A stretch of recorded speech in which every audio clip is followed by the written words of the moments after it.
Cordial saludo a todos los que a esta hora me ven. Les invito a que se suscriban al canal Adventista Sana Doctrina y que Dios les bendiga con crecimiento y desarrollo espiritual al escuchar, al oír, ver este tema, este repaso de lección que vamos a hacer en este momento de esta semana. Estamos teniendo el repaso de la lección de escuela sabática pero antes de comenzar ese tema, como siempre tenemos la costumbre, los invito a que tengamos una palabra de oración y que te suscribas al canal Adventista Sana Doctrina. Oremos. Querido y buen Dios y amante Padre y Rey de la Gloria que moras en lo alto de los cielos, aquí estamos ante tu santa y divina presencia, oh Dios. Y ahora, Padre misericordioso, que nos vamos a hacer este repaso de lección. Padre misericordioso, seas tú enviándonos el Espíritu Santo desde el trono de la gracia, desde el lugar santísimo donde estás tú sentado en el trono, y tu Hijo amado intercediendo por esta oración, para que Él interceda ante ti, oh Padre, y tú nos envíes el Espíritu Santo y tome el cerebro y corazón y mente de este instrumento humano, y cerebro, corazón y mente de todos y cada uno de los que van a ver y oír oír este video, ver y oír este video, para que todos seamos edificados y siendo reformados y reavivados para el reino de los cielos. Te pedimos, Señor, también que la compañía de tus santos ángeles y que el Espíritu Santo sea nuestro Maestro. Y también te rogamos por el perdón de nuestros pecados y faltas, no porque nosotros hayan méritos, sino en los méritos santos de tu Hijo amado, Cristo Jesús. Amén, amén y amén. Muy bien. Hoy vamos a tener el repaso de la lección de escuela sabática para esta semana. El título de la lección para esta semana dice así: el Génesis como fundamento. El título de la lección es El Génesis como fundamento. Y también tenemos un versículo de memoria, el cual lo podemos encontrar en Juan 1:29. En Juan 1:29 nos dice de la siguiente manera: al día siguiente, dice la palabra del Señor, al día siguiente vio Juan a Jesús, que venía a él y dijo: he aquí el Cordero de Dios que quita el pecado del mundo. Entonces vemos que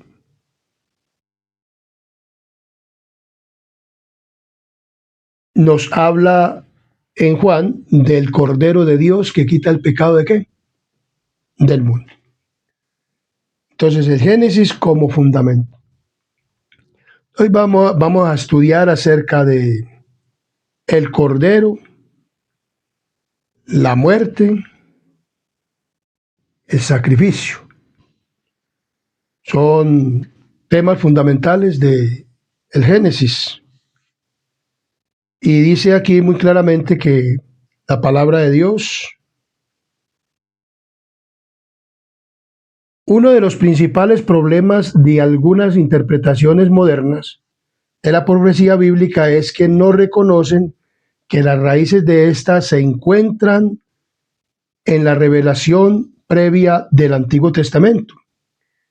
En el caso de Apocalipsis, por ejemplo, Juan da por sentado que su público original conoce el Antiguo Testamento y en consecuencia utiliza conceptos que son familiares para su audiencia. Vamos a mirar todo esto a través de este estudio. Y por eso el peligro de las personas que dicen que el Antiguo Testamento ya no vale. Y que las profecías o que ya lo que vale es el Nuevo Testamento. Y eso que los evangelios, las cartas paulinas, porque muchas veces lo del Apocalipsis no le entienden. ¿Por qué no pueden entender muchas veces? Porque no comparan con el Antiguo Testamento y principalmente en el Génesis, que es donde nace toda la profecía o el plan de ¿qué? De salvación. Claro que el plan de salvación es antes, pero cuando se escribió el Génesis Génesis. Entonces ahí miramos mucho el fundamento del plan de salvación que Dios hizo para nosotros. Aunque es útil buscar en toda la Biblia los pasajes relacionados con el texto que estudia en Apocalipsis, hay documentos bíblicos más relevantes que otros y fundamentales para entender mejor el libro. Esto es especialmente cierto en el caso del Génesis, que expone el camino por el que nuestro mundo descendió al caos del pecado. Casi todos los conceptos claves mencionados en Apocalipsis aparecen de alguna forma en los primeros capítulos de la Biblia. Entonces, en el Génesis, muchos conceptos que aparecen en el Apocalipsis. Entonces, para poder comprender qué es lo que quiere decir el Apocalipsis, tenemos que verdaderamente ir al Génesis y por lo consiguiente, toda la Biblia. Por eso Pablo, al escribir, dice muy claramente en Timoteo, dice, toda la escritura es inspirada por Dios y es útil para redarguir, para corregir, para instruir en justicia, a fin de que el hombre de Dios sea perfecto, totalmente, cabalmente preparado para toda buena obra. Toda la escritura es inspirada por Dios. Por lo tanto, todo hay que estudiarlo, aunque hayan cosas que ya se hayan cumplido, y entonces, pero tenemos que estudiar para poder comprender la profecía bíblica. Entonces, vemos claramente que esto nos enseña. Entonces, comprender los fundamentos bíblicos del Apocalipsis permite, dice, esta semana estudiaremos algunos grandes conceptos que constituyen el núcleo de Apocalipsis. Comprender los fundamentos bíblicos del Apocalipsis permite al estudiante ver innumerables matices en el texto, cada uno de los cuales puede aportar importantes lecciones acerca de la naturaleza de la humanidad, de Dios y del conflicto que se libra en nuestro universo y, por lo tanto, también en nuestra vida. Entonces es importante estudiar el Apocalipsis también con el Génesis. Entonces, el principio de la primera mención tiene como subtítulo esta lección y nos habla de algo importante. La mayoría de los programas académicos comienzan con un curso general que cubre principios amplios y básicos que formarán la base para el estudio posterior a medida que se profundiza en el tema. O sea, siempre por lo regular una persona cuando hace un estudio, entonces hace un bosquejo y él va mirando a través del tiempo o del paso del estudio para poder ir profundizando y para poder ir dando verdaderamente para que todos entendamos, así también es Dios. Entonces, de la misma manera o del mismo modo, cuando se lee toda la Biblia, se descubre rápidamente que Dios también tiene un curso general de estudio contenido en el libro del Génesis, donde introduce ideas que serán examinadas más detalladamente en el resto de la Biblia. Entonces vemos claramente que esto nos enseña la palabra del Señor. Por ejemplo, la ley de la primera mención dice, aunque sería más apropiado etiquetarla con un principio o un patrón, pues no es férrea y hay muchas excepciones a esa regla. El patrón que parece emerger del estudio general de la Biblia y de la profecía bíblica es que Dios instruye gradualmente, gradualmente.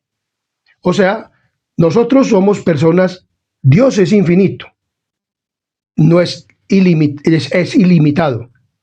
Nosotros somos limitados, los seres humanos, somos criaturas. Dios lo conoce todo, nosotros no.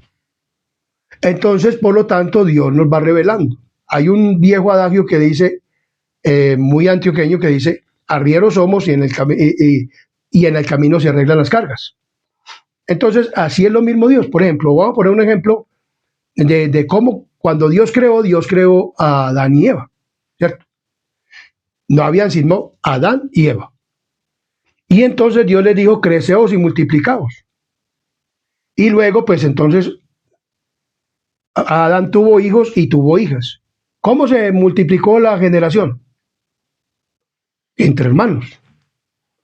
Luego siguió hacia adelante, y y anteriormente se pasaban las cosas de padres a hijos, no había escritura hasta el tiempo de Moisés, unos 25 siglos después del pecado que narra el Génesis.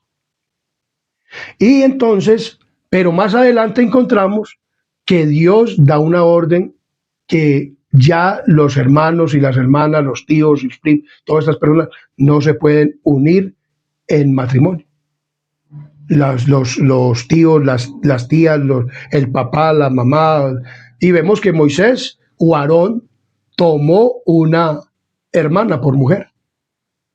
Se podía hacer eso en ese entonces, hasta que ya en una parte de Levíticos aparece que quienes se pueden casar. Entonces todo eso se fue dando. Y eso que después del diluvio siguió hasta mucho tiempo esta cuestión, hasta que Dios dijo, no, ya hermanos y hermanas no se pueden casar. Ya cuando ya estaba después del diluvio bien poblada la nación. Y así por el estilo, Dios va dando, va haciendo que las personas vayan encaminándose de acuerdo a la voluntad de Dios. Y en la profecía bíblica hablamos de un cordero. Anteriormente, ¿cómo se hacía? Hacían un altar. Nos vemos a Noé, vemos a Abraham haciendo altares para sacrificar. Pero en el tiempo de Moisés ya vemos un santuario. Entonces, pero todo eso amplía para que la profecía bíblica se vaya dando de acuerdo a la palabra de Dios. Y entonces leemos en Isaías capítulo 40, versículos 7 y 8. Miremos lo que nos dice Isaías capítulo 40, versículos 7 y 8.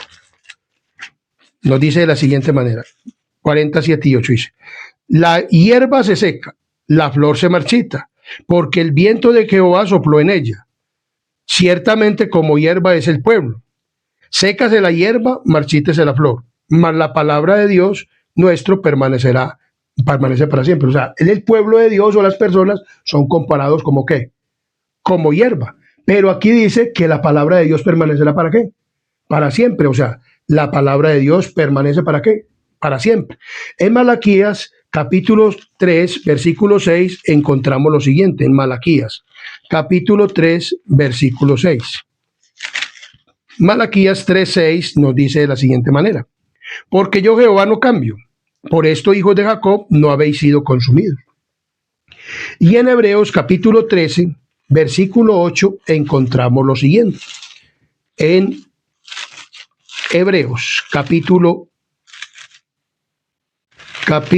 13, versículo 8 encontramos lo siguiente que nos dice la palabra del Señor. 13:8. Jesucristo es el mismo ayer y hoy y por los siglos. O sea que la palabra de Dios no varía. O sea que Dios no cambia. O sea que Dios no varía en nada. O sea, lo que Él dijo al principio, lo sigue diciendo y lo sigue estableciendo. Lo da en amplitud, como les digo. En el Génesis habla de un cordero que murió cuando Adán iba a pecar. Habla que murió, que los vistió con túnicas de pieles. Y bueno, después muestran que Dios pidió un cordero por expiación a Caín y Abel. Pero Abel llevó la expiación de un animalito, pero el otro llevó otra cosa. Caín llevó otra cosa. Y hacían un altar. Luego, así como Noé y así Abraham, y luego con el pueblo de Israel, entonces vemos vemos un santuario, que dice la palabra de Dios, que Dios le dijo, para habitar entre medio del pueblo de Israel. Entonces vemos que la palabra de Dios no cambia. O sea, cuando Él habla de un sacrificio, habla de algo, lo sigue diciendo hasta el tiempo de concluirse las cosas.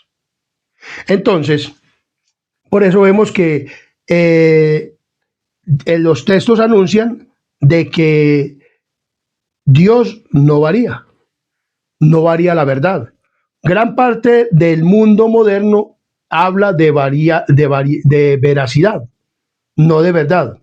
Pues supone que verdad es algo que puede cambiar con el tiempo, pero Dios no cambia. La verdad de Dios nunca qué, nunca cambia. La palabra de Dios es clara.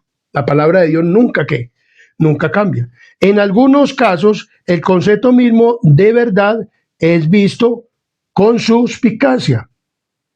Sin embargo, cuando Dios establece la verdad, no cambia de opinión. O una vez que comienza a enseñar la verdad a su pueblo, podemos contar con que las sucesivas repeticiones del mismo principio o tema bíblico no cambian de significado. Por ejemplo, el cordero en el Edén, o cuando murió un animalito, dice que murió uno por Eva y otro por Adán. O sea, los vistió de túnicas de pieles. Luego vemos que Dios pidió a Caín y Abel que llevaran un animalito para expiación. Luego vemos a Noé sacrificando, luego vemos a Abraham sacrificando. Y luego vemos el pueblo de Israel sacrificando corderos. Vemos que la verdad no varía. Y el plan de salvación no varía. Entonces, vemos claramente, si no por el contrario, arrojan más luz acerca de este significado. Por lo tanto, al estudiar la profecía, tiene mucho sentido comprender adecuadamente el libro de Génesis, donde se explica por primera vez muchos conceptos claves que luego servirán al explorar el resto de la Biblia. Entonces, la comprensión del amor de Dios. O sea, tenemos que mirar que la comprensión, el principio de la primera mención de Dios es que Él no varía, Él no cambia. O sea, la palabra de Dios no cambia. La comprensión del amor de Dios. El hecho de haber heredado una naturaleza pecaminosa significa, entre otras cosas, que nuestra percepción del universo está contaminada por nuestras propensiones al egoísmo y al orgullo. Vemos el mundo desde nuestra óptica limitada y no desde las perspectivas omniscientes de Dios. O sea, nosotros somos limitados, pero Dios es omnisciente. Y por eso Dios nos va dando cada día más ampliación para que podamos ver. Y eso lo he visto yo a través de la palabra de Dios. O sea, cuando yo comencé a estudiar, yo no entendía muchas cosas. Y me daba a entender algo. Entonces yo obedecía eso y después me daba a entender otro más. Y así, hasta que he comprendido. No digo que ya lo conozco todo, no. Pero sí he entendido muchas cosas. Porque muchas personas dicen, no, yo no estudio la profecía o yo no hago esto porque yo no entiendo. No hagamos eso, porque es que Dios puede darnos sabiduría, dice el Señor, a cada una de las personas que verdaderamente queramos hacer la voluntad de Dios. Entonces, quizá ningún concepto haya sido tan distorsionado por la pecaminosidad humana como el del amor. La cultura popular tiende a promover una comprensión del amor que se centra en la realización personal y no en el bienestar de los demás. O sea, muchas personas hablan del amor, pero bienestar o sea, ellos dan amor, pero que le correspondan con ese amor o como con un bienestar. O sea, alguien puede dar algo que dice que lo hace por amor, pero está esperando algo a cambio. Pero ese amor no es el que Dios verdaderamente quiere. Y nos pone, por ejemplo, dice acá, la realización personal y no es en bienestar de los demás. Este enfoque egocéntrico del tema hace que nos resulte difícil percibir cómo Dios entiende el amor. Comprender la naturaleza del amor es una clave importante para entender la profecía bíblica. O sea, debemos de entender verdaderamente por qué Dios es amor. Y cuando nosotros comprendemos verdaderamente el amor de Dios, entonces podemos comprender verdaderamente cuál es el verdadero amor. Por ejemplo, en Génesis nos pone algo importante que sucedió a un hombre llamado Abraham, que es el padre de la fe. Y es el padre de los gentiles también, en la fe. Y entonces nos narra la historia de Isaac, y que Dios ordena que sacrifique a Isaac. Y dice, y dijo, toma ahora tu hijo, tu único Isaac, a quien amas, y vete a tierra de Moria, y ofrécelo allí en holocausto, sobre uno de los montes que yo te diré. Y vemos que Noé llegó, se fue, le dijo a Sara, a su mujer, le dijo, voy a ir con Isaac a sacrificar al monte, a un monte que Dios me va a mostrar, me voy con él. Él no le dijo a Sara que, que iba a sacrificar a Isaac, sino que él dijo, voy a cumplir una orden de Dios. Él tampoco se puso a preguntar si verdaderamente sería Dios el que me habló o no sería Dios el que me habló, sino que él salió y se fue a sacrificar a quién, a su hijo. Cuando iban llegando al lugar, le dijo él a los dos siervos que iban con él, dijo que se quedasen ahí y que el muchacho y él irían a sacrificar y volverían. Mire la fe de quién, de Abraham. Y entonces él, cuando ya estaba allá, o iban con la leña, Isaac iba con la leña, que eso simboliza la cruz que también llevó Cristo. Y cuando iba ya llegando allá al lugar, entonces le dijo, bueno, yo llevo aquí me llevo la leña, aquí llevamos el cuchillo, ¿dónde está el sacrificio? Entonces el Señor le dijo, Abraham le dijo, Dios se proveerá de qué, de cordero. Él le dijo esas palabras. Entonces, cuando vemos aquí el verdadero ¿qué? Amor de quién, de Abraham. O sea, obedecerle a Dios en eso y sacrificar el hijo único. Entonces, el amor es mencionado por primera vez en Génesis 22:2 nos dice claramente, en 22:2 dice, y dijo, toma ahora tu hijo, tu único hijo, Isaac, a quien amas, y vete a tierra de Moria, y ofrécelo allí en holocausto sobre uno de los montes que yo te diré. Entonces dice, a quien tú amas. O sea, Abraham amaba a su hijo, y entonces lo vemos que lo lleva ¿a qué? A sacrificar. Entonces, vemos muy claramente que además de la primera mención de un concepto en la Biblia, puede ser útil encontrar la primera referencia en ese mismo concepto en determinados libros, especialmente en los evangelios. En los evangelios habla del amor. ¿De quién? De Dios. O sea, la palabra amor o ama, ve y sacrifica a tu hijo, a quien amas, eso se llama amor. Entonces, vemos claramente que ese concepto bíblico se ve también a través de otros libros y especialmente en el Nuevo Testamento. En Mateo capítulo 3, versículo 17 nos habla de esta mención del amor. Esta mención del amor. En Mateo capítulo 3, 17. ¿Qué nos dice acerca del bautismo de Jesús? El bautismo de Jesús dice, y Jesús después 37 dice, y hubo una voz del cielo que decía, este es mi hijo amado, en quien tengo ¿qué? Complacencia. Entonces vemos claramente en los evangelios, en estos evangelios, en Marcos también nos habla del mismo suceso, del bautismo de Marcos 1:11, y Lucas 3:22 nos habla también del bautismo de Jesús, y este es mi hijo amado, en quien me complazco.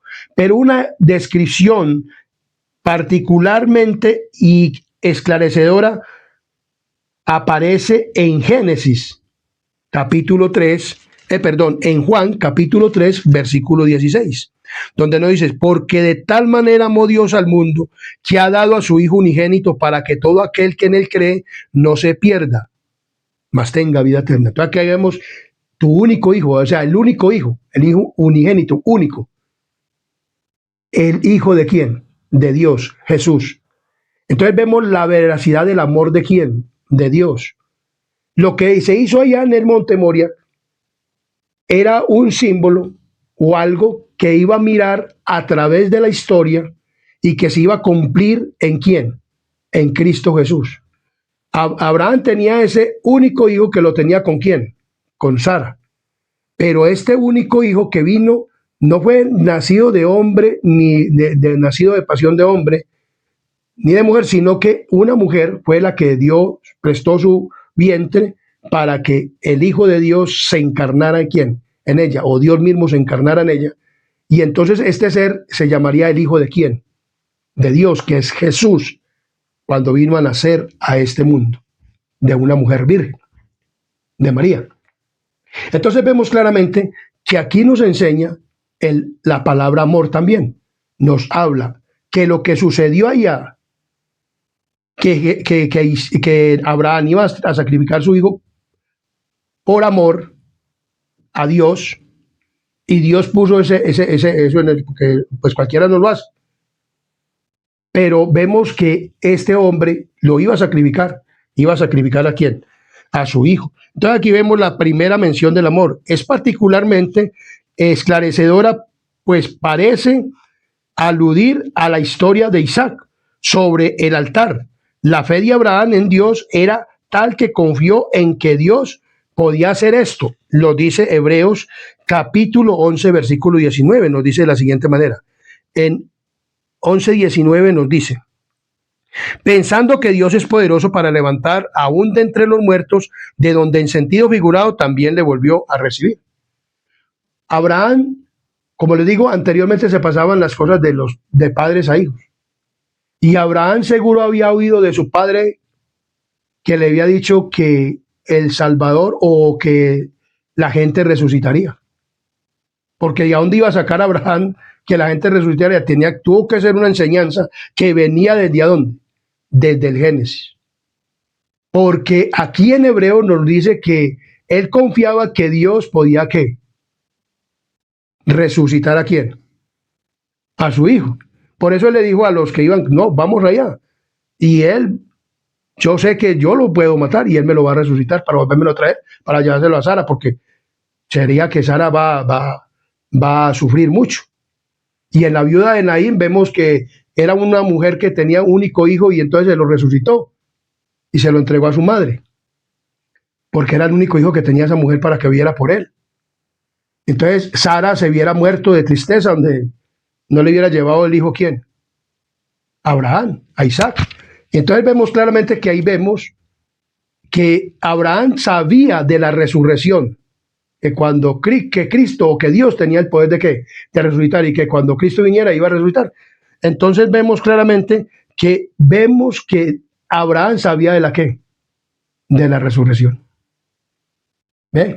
Entonces por eso él dijo, bueno, voy a ir a sacrificarlo, él me lo volverá a traer, él me lo volverá a dar para que yo lo vuelva a traer aquí, a Sara. Entonces vemos que esto ilustró el amor de Dios por la humanidad, ya que Él nos amó hasta el punto de dar también a quién, a su hijo, ¿qué? Unigénito, a su único hijo. Dios lo dio, a su único hijo lo dio para que viniera a morir por quién, por todos nosotros. O sea que el amor de Dios es un amor infinito y es un amor tan grande que también puede derramar de ese amor para que hiciera lo que hizo aquel hombre en ese momento. Entonces en Génesis 22:2 vemos claramente este amor que nos muestra en Génesis. Y en el versículo 12 nos dice muy claramente, y dijo, no extiendas tu mano sobre el muchacho, ni le hagas nada, porque ya conozco que temes a Dios, por cuanto no me rehusaste tu hijo, tu único. Y en el versículo 16 nos dice de la siguiente manera, y dijo, por mí mismo he jurado, dice Jehová, que por cuanto has hecho esto, no me has rehusado tu hijo, tu único hijo. Entonces Dios ¿era el único hijo que tenía Abraham con su esposa Sara? Sí, era el único hijo. Fue el único hijo que Dios mandó o que dio para que muriera por toda la humanidad. Sí, se cumple. O sea, ¿en quién? Eso que se hizo allá con Isaac, ¿se cumplió en quién? En Jesús. Entonces la pregunta de Isaac, ¿dónde está el cordero?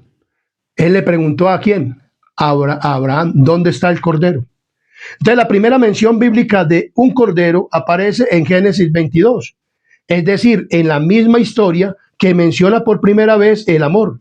El Cordero es uno de los símbolos más recurrentes del Apocalipsis, donde Jesús es llamado Cordero más de 20 veces, en una de las escenas más impactantes del libro. La visita de Juan a la sala del trono de Dios en el capítulo 4, 5, y el Cordero desempeña el papel central. Entonces vemos claramente que en Génesis capítulo 22, 7 y 8 nos habla del Cordero. En Génesis capítulo 22, 7 y 8. Génesis 22, 7 y 8 nos dice de la siguiente manera. Cuando Abraham iba ¿con quién? Con Isaac. Dice, entonces habló Isaac a Abraham, su padre, y dijo, Padre mío. Y él respondió, heme aquí, mi hijo. Y él dijo, he aquí el fuego y la leña, mas ¿dónde está el cordero para el holocausto? Y respondió Abraham, dijo, Dios se proveerá ¿de qué? De cordero para el holocausto, hijo mío. E iban juntos. Entonces, en Éxodo capítulo 12, 3 al 13, amplía este concepto de quién? De cordero. En Éxodo capítulo 12, 12 nos dice de la siguiente manera, cuando la Pascua, cuando Dios instituyó la Pascua y cuando ellos salieron de Egipto, entonces Dios les dijo que cogieran un cordero y lo mataran el día 14. El día 10 tenían que separarlo y el día 14 tenían que prepararlo para comerlo. Y dice que tenían que comerlo parados, porque en esa noche, y que tenían que untar la sangre en el dintel de las puertas, porque esa noche iba a haber la muerte de los primogénitos, y que Faraón iba a llamar a Moisés y a Aarón y les iba a decir que salieran inmediatamente, ¿quién? El pueblo de Israel de Egipto. Y esa misma noche salió el pueblo de Israel ¿de dónde? De Egipto. Y entonces él les dijo que el cordero, entonces vemos que ahí se amplía el concepto de quién, del cordero, el cordero que iba ¿qué? De la sangre del cordero, que los iba a librar ¿de qué? De la muerte de los primogénitos y no iba a haber muerto ¿en dónde? En el pueblo de Israel, más en la nación de Egipto, desde el faraón hasta el último, hasta el ser más pobre o insignificante, como lo queramos decir, como personas que no tenían riqueza, o el jornalero. Entonces, hasta ese primogénito iba a morir. Muchos de los egipcios obedecieron también y pudieron también eso, y tal vez no murieron, ¿cierto? Entonces, pues eso nos muestra que la pregunta de Isaac se va contestando a través de ¿qué? De la Biblia. El Cordero. ¿Quién es el Cordero? O, como le dice, aquí llevo la leña y llevo pero ¿dónde está qué? El Cordero. Entonces, el Cordero se proveyó también y se dio la ampliación ¿en dónde?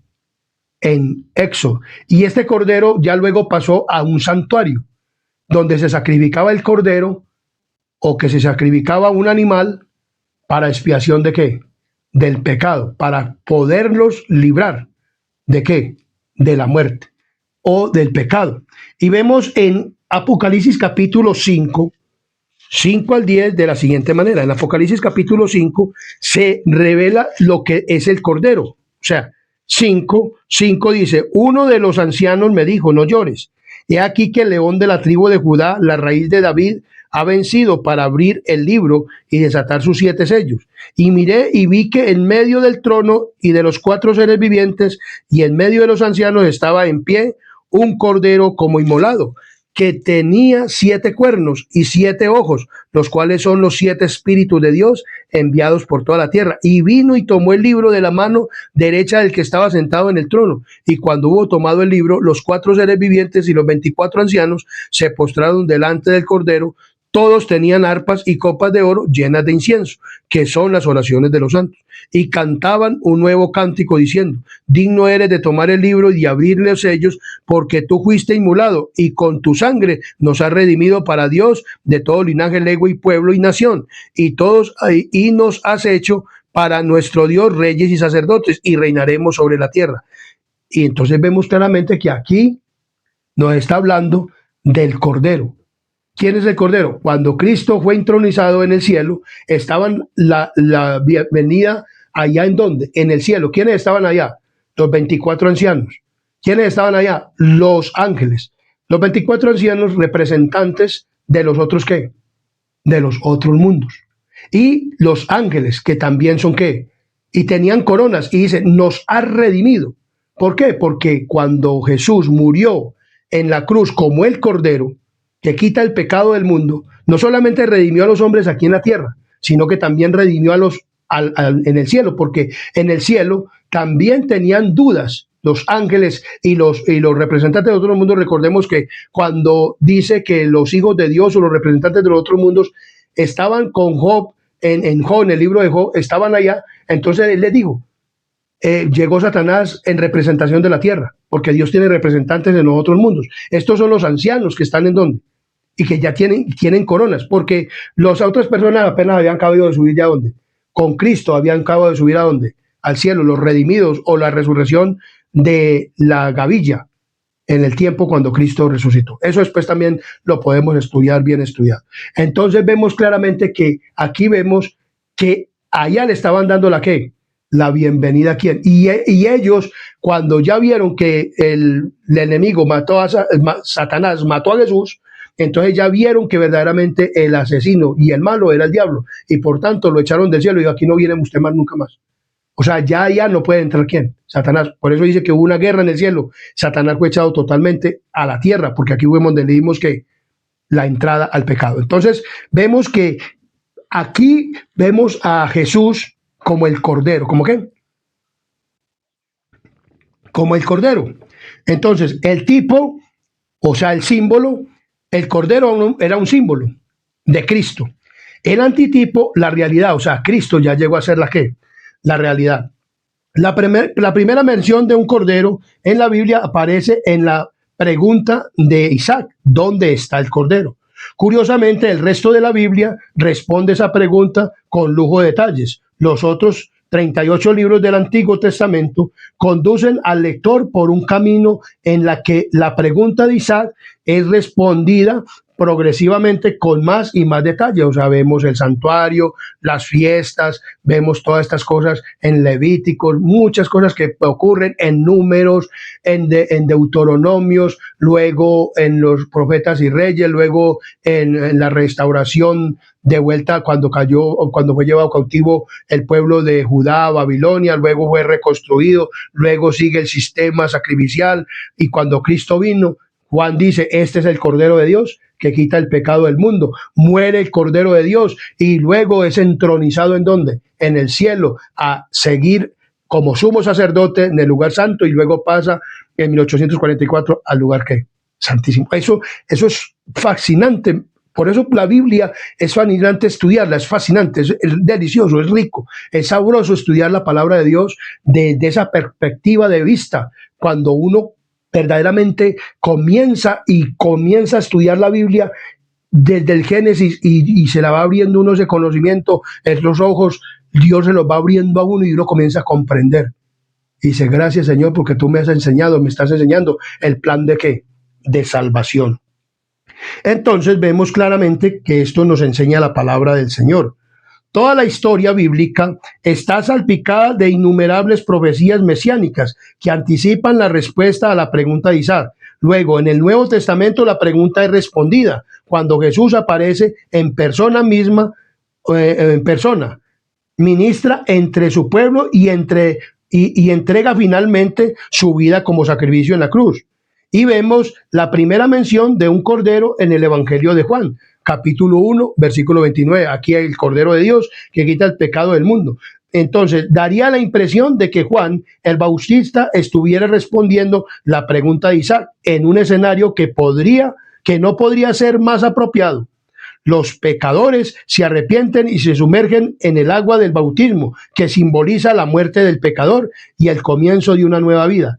En este texto, en este contexto, Jesús, el Cordero de Dios, aparece súbitamente y según el relato de Mateo, los cielos se abren para anunciarlo. Este es mi Hijo amado en quien tengo complacencia. Entonces vemos que cuando el hombre acepta a Cristo, cuando el hombre acepta que es un pecador, acepta que necesita un Salvador y se bautiza, también ocurre como le ocurrió a ¿quién? A Cristo Jesús. ¿En dónde?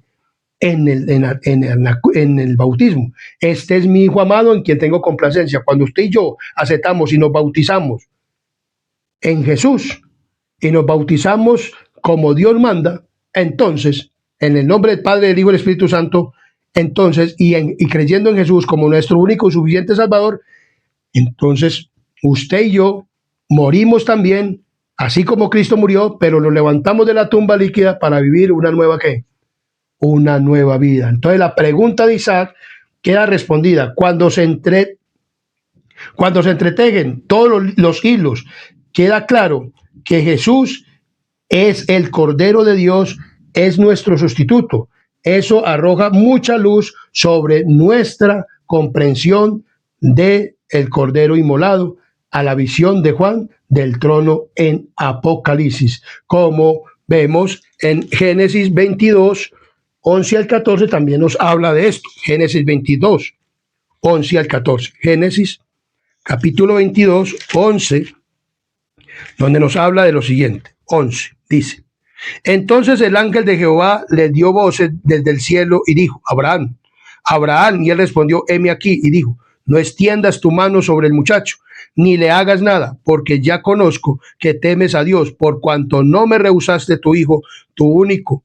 Entonces alzó Abraham sus ojos y miró, y aquí a sus espaldas un carnero trabado en un zarzal por sus cuernos. Y fue Abraham y tomó el carnero y lo ofreció en holocausto en lugar de su hijo. El que venía a cumplir esa profecía verdaderamente era Cristo.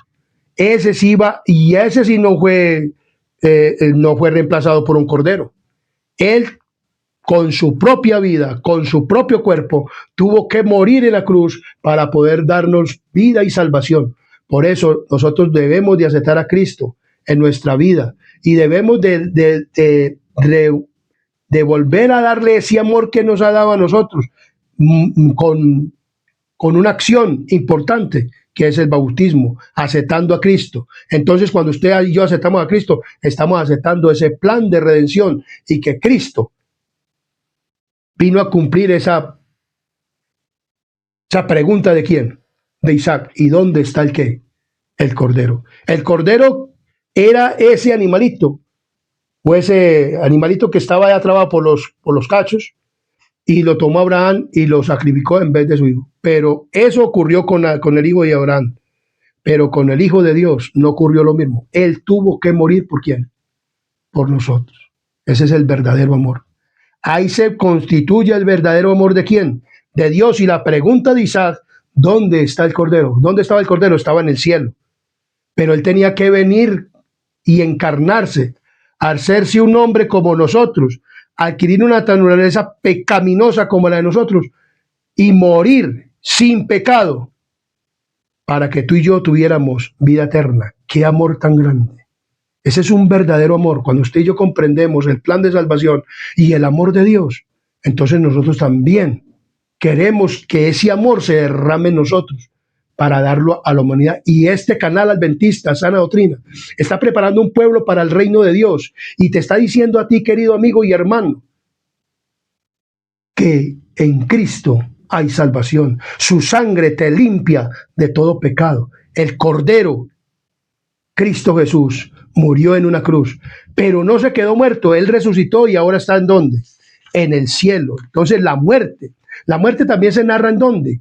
En el Génesis. En el Génesis se narra la muerte. Dice aquí: quizás el aspecto más cruel de vivir en un mundo separado de su creador sea la forma en que la muerte acecha en el trasfondo de cada vida, lista para atacar en cualquier momento. Es la paga del pecado, la muerte. la consecuencia de habernos desconectado de nuestro Creador, la única fuente de vida del universo. Como tal, el pecado desempeña un papel fundamental en la profecía bíblica, tanto por su realidad como lo que es aún más importante por su solución, que solo se encuentra en Jesús y en su muerte. Entonces vemos aquí muy claramente lo que nos está diciendo la palabra del Señor. Tanto la primera mención de la muerte en la Biblia como en su primera aparición arroja mucha luz sobre este tema fundamental de la profecía, ya que nos ayuda a comprender la gravedad del problema del pecado y aportan importantes herramientas para entender la solución divina para este problema. Por ejemplo, en Génesis capítulo 2, 15 al 17, nos habla de lo siguiente. Esto, o sea, el pecado, ¿dónde? Entonces hay que estudiar el Génesis para saber cómo entró el qué. El pecado. Dios dice que plantó un qué, un Edén fuera de esta tierra, en el huerto de Dios. Dice que Dios creó al hombre en esta tierra. Lo tomó del polvo de la tierra, lo hizo, lo creó y luego lo puso en el huerto de qué, del Edén, para que lo labrase y lo qué, y lo guardase. Y Dios hizo nacer toda hierba del campo y todo árbol que da semilla y da buen fruto. Y en el versículo 17 nos dice, 15 al 17 nos dice, tomó pues Jehová Dios al hombre y lo puso en el huerto del Edén para que lo labrara y lo guardase. Y mandó Jehová Dios al hombre diciendo, de todo árbol del huerto podrás comer, mas del árbol de la ciencia del bien y del mal no comerás, porque el día de que él comieres, ciertamente que morirás. Le dijo Dios ¿a quién? A Abraham. Y entonces dice muy claramente, por consecuencia, entonces dentro de la ¿qué? La muerte. Uno como padre o Abraham, y Adán y Eva como padre y madre, creerían, y uno como padre y cree que los hijos lo van a sepultar aún. Pero al contrario sucedió ¿con quién? Con Adán. Adán tuvo que ver la muerte de ¿quién? De uno de sus hijos a manos de otro hijo. Entonces ellos vieron la consecuencia de ¿qué? De la muerte. No la vieron en ellos inmediatamente, pero después de años y cuando ya hubieron hijos y hijas, entonces nacieron dos hijos, Caín y Abel. Y dice que Abel llevó un sacrificio y Caín llevó otro, pero Dios se agradó del sacrificio de Abel y no se agradó del sacrificio de Caín, y por eso decayó el semblante de ¿quién? De Caín. Y Caín invitó a su hermano Abel para que llevarlo y se fueron al campo. En el campo levantó su mano y mató ¿a quién? Abel. ¿Cómo sería la tristeza de quién? De Adán y de Eva. Pero así sucedió la ¿qué? La muerte. Entonces vemos claramente que en Primera de Corintios capítulo 15, 19 nos dice de la siguiente manera. En 15, 15 al 19. 15, 15 al 19 en Primera de Corintios capítulo 15, 15 al 19 nos dice de la siguiente manera. 15, 15. Y somos hallados falsos testigos de Dios porque hemos testificado de que Dios, que Él resucitó a Cristo, al cual no resucitó, si en verdad los muertos no resucitan. Porque si los muertos no resucitan, tampoco Cristo resucitó. Y si Cristo no resucitó, vuestra fe es vana, aún estáis en vuestros pecados. Entonces también los que durmieron en Cristo perecieron. Si en esta vida solamente esperáramos en Cristo, somos los más dignos de conmiseración de todos los hombres. Entonces vemos claramente que Dios tiene la ¿qué? O sea, hubo pecado. ¿Dónde lo vemos? En el Génesis, cuando el hombre desobedeció y comió del árbol. Luego vemos que hay muerte. Ahí estamos condenados a la muerte. Pero vemos que hay solución. ¿En qué encontramos la solución? En Cristo Jesús. En Apocalipsis capítulo 1, 18 nos dice de la siguiente manera. En Apocalipsis capítulo 1, versículo 18 dice de la siguiente manera. Mire lo que nos dice. Y el que vivo y estuve muerto, mas he aquí vivo por los siglos de los siglos. Amén. Y tengo las llaves de la muerte y del Hades. Entonces, en Cristo hay solución para la muerte. Para no sufrir la muerte segunda. Podemos sufrir esta muerte primera, Pero Dios lo que quiere es que usted y yo no suframos la muerte segunda, que es en el lago de fuego.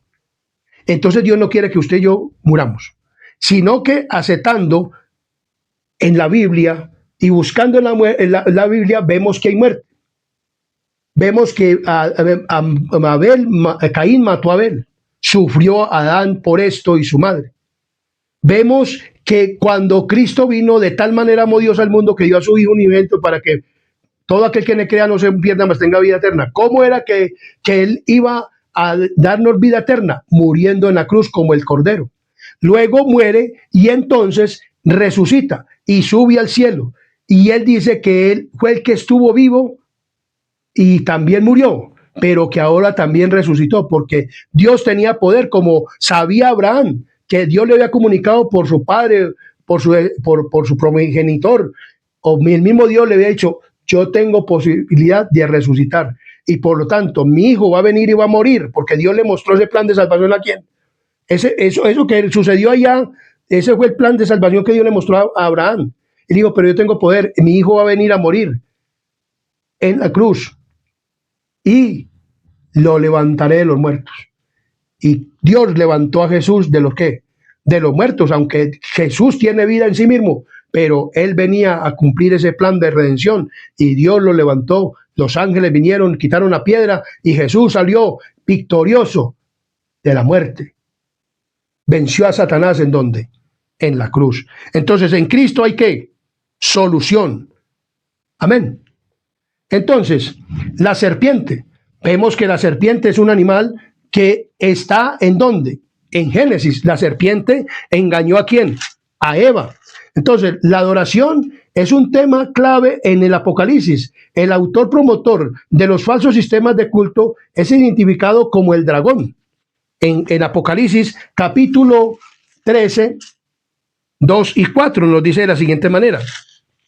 Nos habla de los falsos sistemas de adoración, Babilonia, la madre de las rameras y sus hijas. Y dice que en 2 y 4 dice que la bestia que vi era semejante a un leopardo, y sus pies como de oso, y su boca como boca de león. Y el dragón le dio su poder, su trono y grande autoridad. O sea, que aquí vemos, y vi una de sus cabezas como herida, o sea, el sistema papal de muerte. Pero su herida mortal fue sanada, y se maravilló toda la tierra en pos de la bestia. Y adoraron al dragón que había dado autoridad a la bestia, o sea, el sistema papal. Y adoraron a la bestia, o sea, diciendo quién como la bestia y quién podrá luchar contra la bestia. Entonces vemos que hay un sistema de adoración, o sea, la serpiente antigua puso un sistema ¿de qué? De adoración. Y vemos ese sistema de adoración en el día sábado, en el día domingo, que lo instituyó ¿quién? La bestia, o sea, el sistema papal. Y hoy en día las iglesias adoran tanto a la bestia, o sea, al sistema papal, guardando el día domingo, y también están adorando ¿a quién? Al dragón, o sea, al diablo, con este sistema de adoración. Y vemos que esta serpiente antigua, o vemos que esto que se llama dragón, lo podemos encontrar en Génesis capítulo 3. Miremos lo que nos dice Génesis capítulo 3. Por eso en Génesis se cumplen muchas profecías que están ¿en dónde? En Apocalipsis. ¿Y quién es el dragón? ¿Y quién es la serpiente? Entonces vemos que, pero la serpiente era astuta más que todos los animales del campo, que Jehová Dios había hecho, la cual dijo a la mujer, con que Dios os ha dicho, no comáis de todo árbol del huerto. Y la mujer respondió a la serpiente, del fruto del árbol del huerto podemos comer, pero del fruto del árbol que está en medio del huerto, dijo Dios, no comeráis de él, ni le tocaréis, para que no muráis.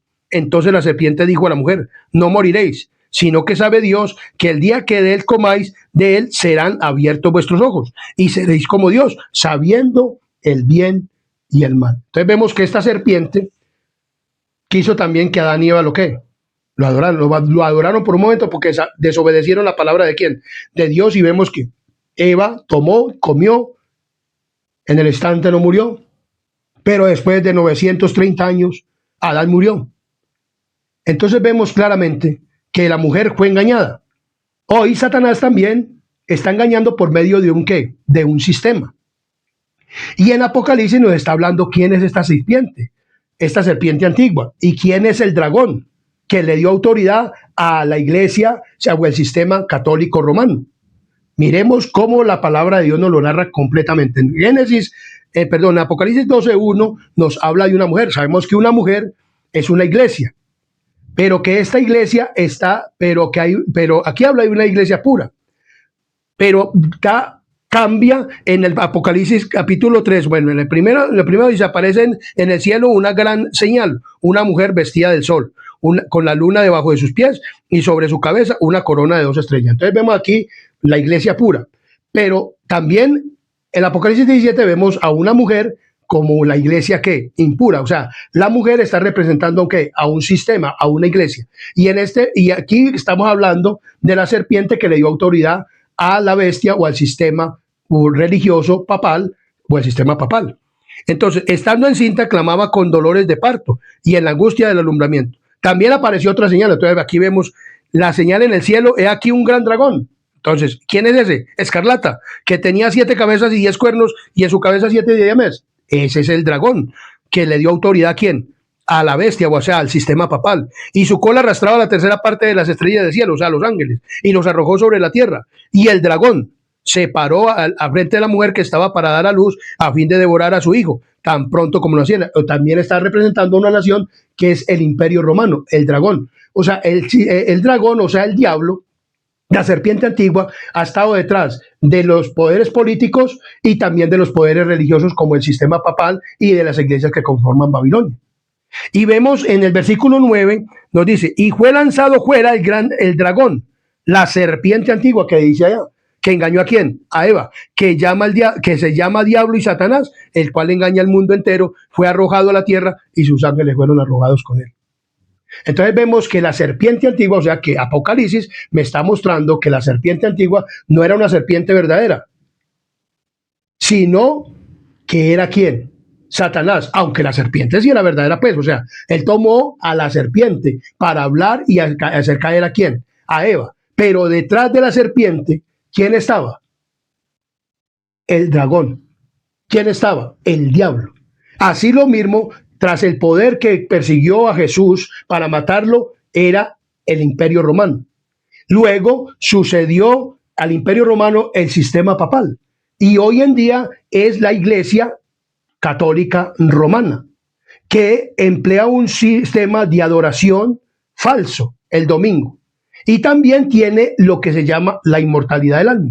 Y miremos que este sistema es tremendo, porque hay 2 relatos bíblicos en los que Satanás hace descarriar al mundo entero. Uno de ellos se encuentra en el Génesis y tuvo lugar cuando solo existían 2 personas. En el otro, en el Apocalipsis 12 y 13, donde Satanás es identificado como quien engaña a todo el mundo.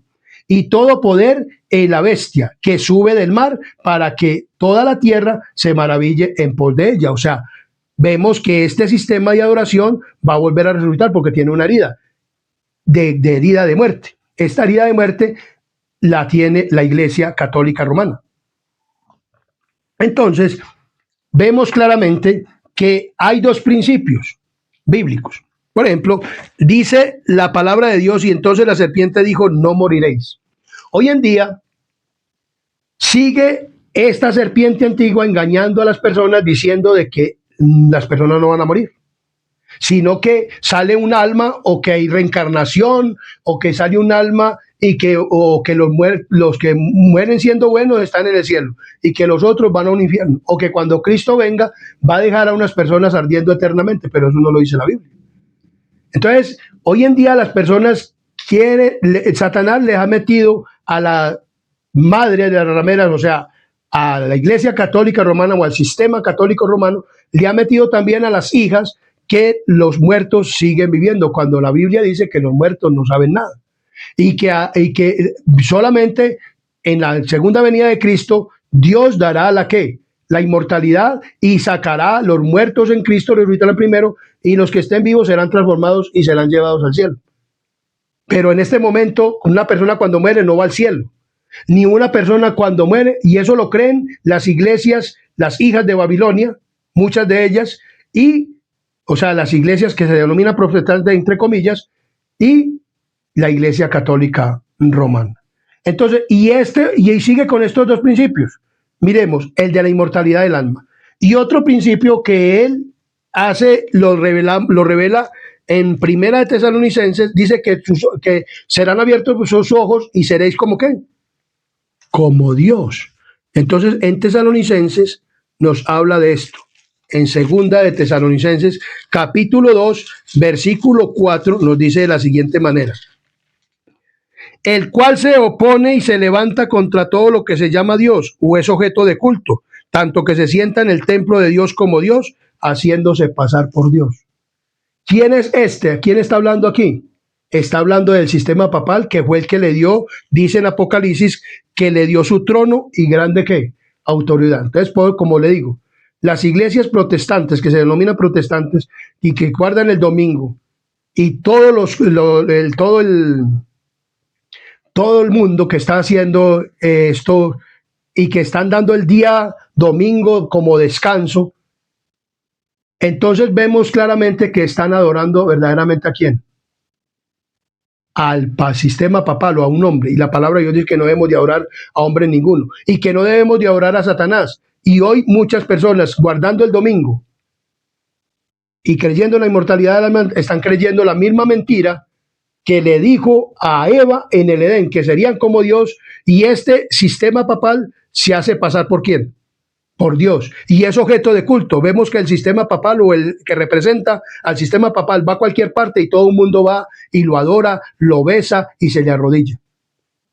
Entonces vemos claramente que eso es lo que nos está mostrando. Hoy en día hay un sistema papal que se hace adorar por medio del domingo, y el dragón también están adorando, esto lo están adorando a Satanás, porque Satanás es el dragón y es la serpiente antigua que se llama ¿qué? Diablo.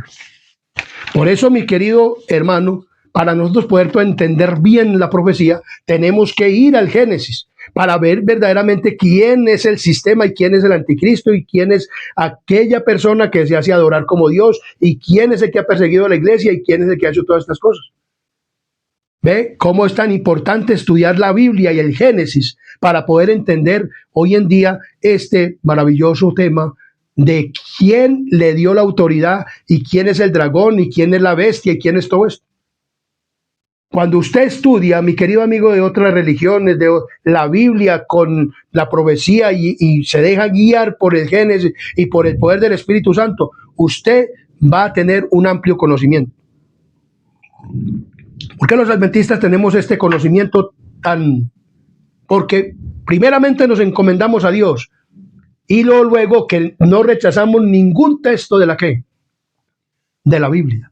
Toda la Biblia la estudiamos para poder darle una comprensión correcta a la palabra. Ve que aquí encontramos quién es la bestia y quién le dio esa autoridad. ¿Se la dio quién? El dragón, la serpiente antigua. El dragón no es China, o no es el anticristo, no. Aquí está hablando que es el sistema papal, que Dios, que el dragón le dio ¿qué? Su autoridad. Eso porque hay una persona que sea representada por un dragón o una ciudad o un país, no quiere decir que ese sea el anticristo o que ese sea el poder que va a hacer todas las cosas o que es un poder profético. No. Aquí nos habla que el dragón es el diablo y que le dio su poder, su autoridad a la iglesia o el sistema católico romano. Y también ha actuado sobre los poderes políticos de los imperios que han sucedido, Babilonia, Medo-Persa, Grecia y Imperio Romano, que persiguió a Jesús para matarlo, y que también le sucedió el Imperio Romano, que es la bestia de Apocalipsis 13, y le dio su trono, su gran autoridad, y el diablo está detrás de él. Eso es importante, por eso es importante estudiar la profecía. Y miremos lo que dice. A veces, sin embargo, los cristianos se sienten cansados de escuchar siempre los mismos temas. Por ejemplo, puede que pensemos que ya conocemos nuestro mensaje profético, hablándonos a la iglesia adventista del séptimo día, que muchas personas dicen, pero diario la misma cosa. No, estos temas son importantes. Entonces dice aquí, Por el contrario, cuando se estudia la información proveniente de un Dios infinito, se cae pronto en cuenta de que sus temas son inagotables. La Biblia es inagotable y el sistema profético, lo que es la profecía, es inagotable. Y cuando uno estudia la profecía, se encanta. Y a mí me encanta la profecía, me encanta la Biblia, la palabra de Dios. Cuando yo comencé a estudiar la palabra de Dios, y eso hace que yo no dejo de estudiar la palabra de Dios. ¿Por qué? Porque la palabra de Dios me enseña verdaderamente a conocer el enemigo y a saber dónde y cómo se está realizando la profecía bíblica. Entonces, según Elena de White, porque Elena de White es la profeta del pueblo de Dios, uno de los propósitos con que fue escrito el Apocalipsis fue afirmar a la iglesia cristiana en su mensaje histórico, relevante para todos los tiempos. Algunos de los obreros más jóvenes entre los cristianos del primer siglo se habían cansado de las verdades tan a menudo repetidas en su deseo de algo provechoso y sorprendente. Intentaron introducir nuevas fases de doctrina. En ese sentido, Apocalipsis no es solo un libro acerca del futuro, sino también acerca del pasado, ya que está destinado a mantenernos firmes en nuestra fe histórica para que no cedamos al prurito de la búsqueda de originalidad. Entonces vemos que Jesucristo es el mismo de ayer, de hoy y por los siglos. Y la palabra de Dios es inagotable, pero todo lo que nos muestra en el Génesis y nos va mostrando a través de los tiempos y vamos encontrando verdaderamente la profecía y se ve claritica. No tenemos necesidad de inventarnos doctrinas o de inventarnos anticristos o de inventarnos que quién es la potencia, quién es esto, quién es aquello, o que el anticristo está en China o que está en Rusia o que está en otra parte que va a aparecer. No, ya nosotros sabemos que el anticristo es el sistema papal, que es la bestia de Apocalipsis. ¿Por qué lo estudiamos? Porque es profecía desde el Génesis y nos muestra verdaderamente quién está detrás de este sistema católico romano y que la muerte tiene solución, que todo tiene solución. ¿En quién? En Cristo Jesús. Si te ha gustado este tema, compártelo, dalo a conocer, compártelo a todas las personas, porque Cristo te ama, porque de tal manera amó Dios al mundo, que dio a su Hijo como Cordero, para que muriera en lugar tuyo y mío, para darnos salvación. Cristo está buscándote a ti, por medio de la profecía, por medio de este canal adventista, por la iglesia adventista del séptimo día, que te habla y que salimos a predicar el evangelio, que se predica el evangelio, para que tú tengas salvación y vida eterna. Esta iglesia adventista está preparando un pueblo para el reino de Dios, y este canal adventista, como yo soy adventista del séptimo día, está preparando también un pueblo para el reino de Dios. Si tú quieres, suscríbete al canal y sigue escuchando estos temas, estos repasos de lección tan importantes, porque el Génesis como fundamento, y lo acabamos de ver, que el Génesis es el fundamento y está revelado en el Apocalipsis. O sea, la Biblia hay que estudiarla toda. Dios tiene el plan de salvación para ti en Cristo Jesús. Y vamos a seguir desarrollando este tema o estos estudios de escuela sabática, este folleto de lección de escuela sabática, para que cada día podamos tener un mejor conocimiento. Cristo es la solución para la muerte. Muchas personas dicen que no hay solución para la muerte. Sí hay solución en Cristo Jesús. Si tú crees que Jesús es poderoso para levantarte de los muertos cuando Cristo venga por segunda vez, y si estás vivo para ser transformado, si crees esto y crees en Cristo y verdaderamente te arrepientes y te apartas del pecado, en Cristo hay solución. Que Dios te bendiga, a ti y a toda tu familia. Comparte este tema, suscríbete al canal Adventista Sana Doctrina. y ten en cuenta que Cristo te ama, Dios te ama y te está buscando. No quieres que tú perezcas, sino que procedas al arrepentimiento.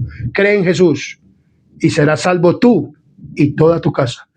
Que Dios te bendiga y te colme de bendiciones y prospere tu vida espiritual.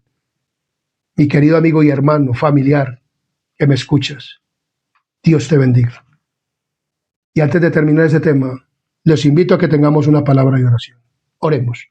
Querido y buen Dios y amante Padre y Rey de la gloria, gracias te damos, Padre misericordioso, por este repaso de lección, por este tema tan maravilloso, tan lindo, Padre misericordioso, que nos desenmascara, Padre misericordioso, un sistema falso y nos das a entender que todas las profecías se cumplen en Cristo Jesús y que tú, Señor, viniste a morir por nosotros en una cruz como el Cordero y que tú eres el único que nos puede salvar.